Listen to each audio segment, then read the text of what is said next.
Hi folks, it's Professor Michael Tafel here, and once again I'm back in Rome and I'm back on the Caelian Hill. Now the reason I'm obsessed with the Caelian Hill is it's this nice, quiet little oasis in the middle of a very, very busy Rome. Right now I'm staring at tons of traffic. There's a metro stop over there, there's a Circus Maximus, we have the Palatine Hill right here, and just about 2 blocks that way is the Colosseum. But right behind me here is a large land filled with gardens and parks, old churches, Roman ruins, and it doesn't get a lot of attention. And it's very close to everything. You could do this, you could check out the Caelian Hill, even if you were in Rome for just 1 or 2 days. So in today's video, we're going to take a look around a little deeper at some of the sites that we missed out on last time. But folks, the history of the Caelian Hill. Well, first off, this is one of the 7 major hills of Rome. And during Roman times, think of it as kind of like a wealthy suburb. This is the spot where the Emperor Claudius decided to build his grandiose temple, of which there are still some ruins of left today. But then once the city of Rome began sacked by the Germanic tribes and we have the fall of Rome, Caelian Hill became very rural. Small farms started popping up here. There was land that was in disuse. And we start to see some of the earliest monasteries and earliest churches in Rome emerge in this area here. Now, originally I was going to do this video on Pope Gregory the Great. Now, Pope Gregory lived right around the 500s, and he lived at a time when the Western Empire was already gone. Life goes on. He was part of a senatorial family. He owned a lot of land here in the Caelian Hill, and once he got involved with the church, he decided to start donating a lot of his wealth. So, where this church, the Church of St. Gregory is, right behind me here, we'll get a better look at it in a moment. That was originally, according to tradition, his land, which he donated. And there was a monastery popped up there, soon an oratory, and then a full-blown church. Now, the church is under construction right now on the inside, so we can't go in. But some of the sites that we're going to see.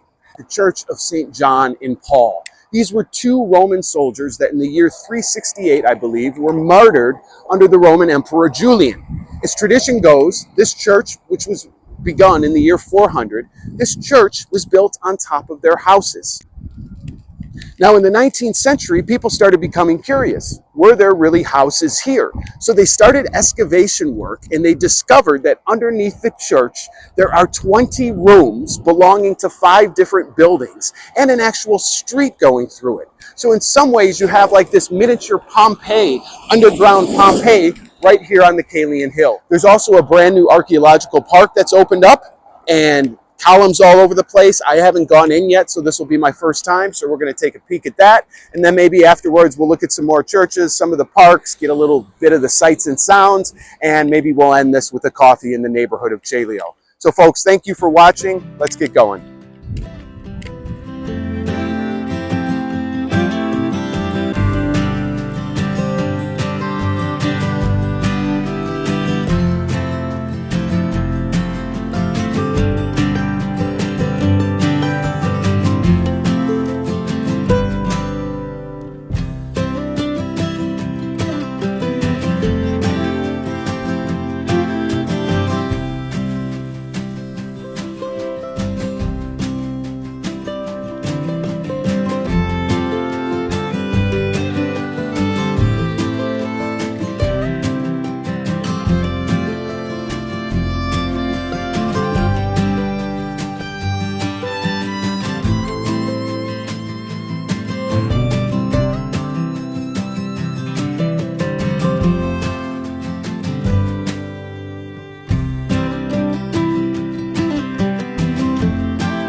All right, from the Church of Pope Gregory, which is right behind me here, to the Roman houses and to the archaeological park is about a 5-minute walk.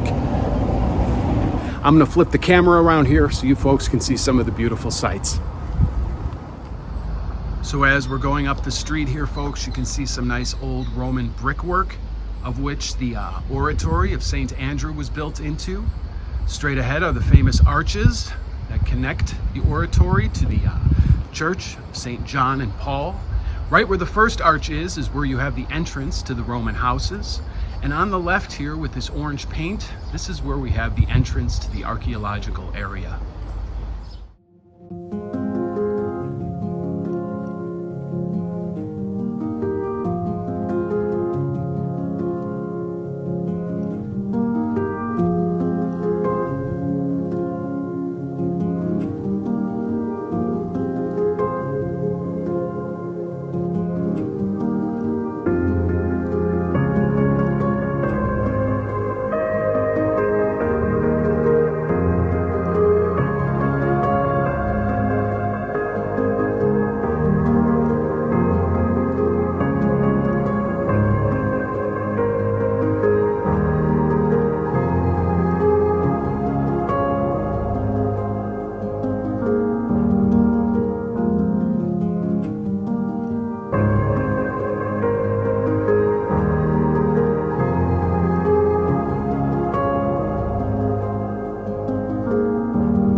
folks. I'm truly speechless here. I pretty much have the whole Roman houses to myself, and it really is an underground Pompeii. I mean, this stuff is remarkable.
Well, what can I say, folks? Celio is always a good time. I hope you come visit.